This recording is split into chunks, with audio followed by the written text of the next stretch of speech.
तरफ लोकसभा चुनाव 2024 के लिए विपक्षी पार्टियां एकजुट होने की मुहिम चला रही हैं। वहीं टीएमसी ने विपक्षी एकजुटता की इस मुहिम से खुद को अलग कर लिया है। पश्चिम बंगाल की मुख्यमंत्री ममता बनर्जी ने लोकसभा चुनाव अकेले लड़ने का फैसला किया है। उन्होंने गुरुवार को कहा कि हम 2024 का चुनाव अकेले लड़ेंगे, किसी भी राजनीतिक दल के साथ गठबंधन नहीं करेंगे। टीएमसी का गठबंधन जनता के साथ होगा। ममता का बयान ऐसे समय में आया है जब पिछले बुधवार 1 मार्च को तमिलनाडु के सीएम एम.के. स्टालिन के जन्मदिन पर मंच से विपक्षी एकजुटता का उदाहरण पेश किया गया। मंच से कांग्रेस प्रेसिडेंट मल्लिकार्जुन ने सभी विपक्षी पार्टियों से एक साथ आने की अपील की।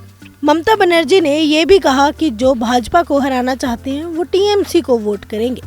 जो लोग भाजपा को हराना चाहते हैं, मेरा विश्वास है कि वह हमारे पक्ष में ही वोट करेंगे।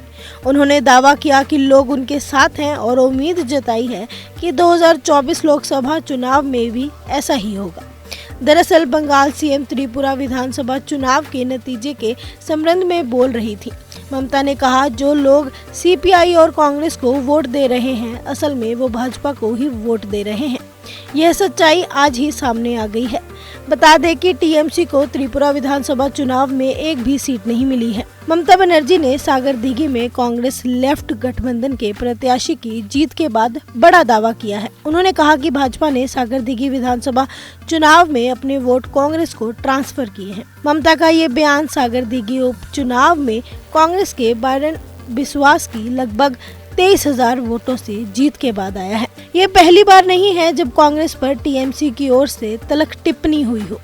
एक समय ममता बनर्जी यह तक कह चुकी हैं कि यूपीए क्या है, अब कोई यूपीए नहीं है, हमें तो मजबूत विकल्प की जरूरत है। यह बयान ममता ने पिछले साल मुंबई में एनसीपी चीफ शरद पवार से मुलाकात के दौरान कही थी। Bureau report, global Hindi TV.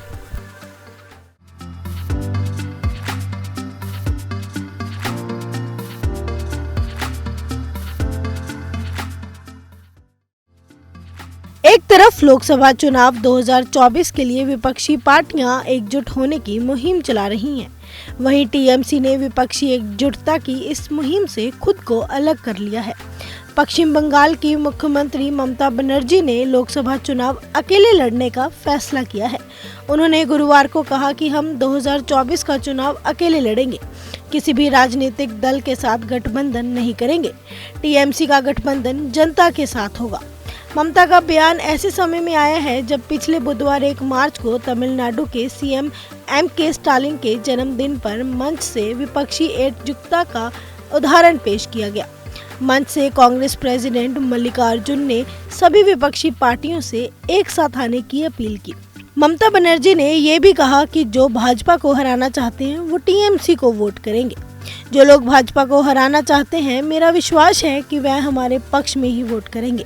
उन्होंने दावा किया कि लोग उनके साथ हैं और उम्मीद जताई है कि 2024 लोकसभा चुनाव में भी ऐसा ही होगा। दरअसल बंगाल सीएम त्रिपुरा विधानसभा चुनाव के नतीजे के संबंध में बोल रही थी। ममता ने कहा, जो लोग सीपीआई और कांग्रेस को वोट दे रहे हैं, असल में वो भाजपा को ही वोट दे रहे हैं। यह सच्चाई आज ही सामने आ गई है।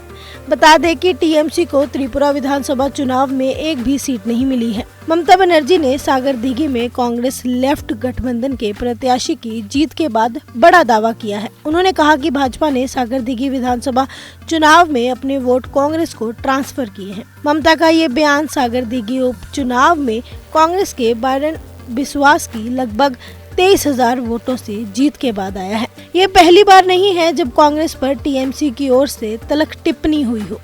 एक समय ममता बनर्जी यह तक कह चुकी हैं कि यूपीए क्या है, अब कोई यूपीए नहीं है, हमें तो मजबूत विकल्प की जरूरत है।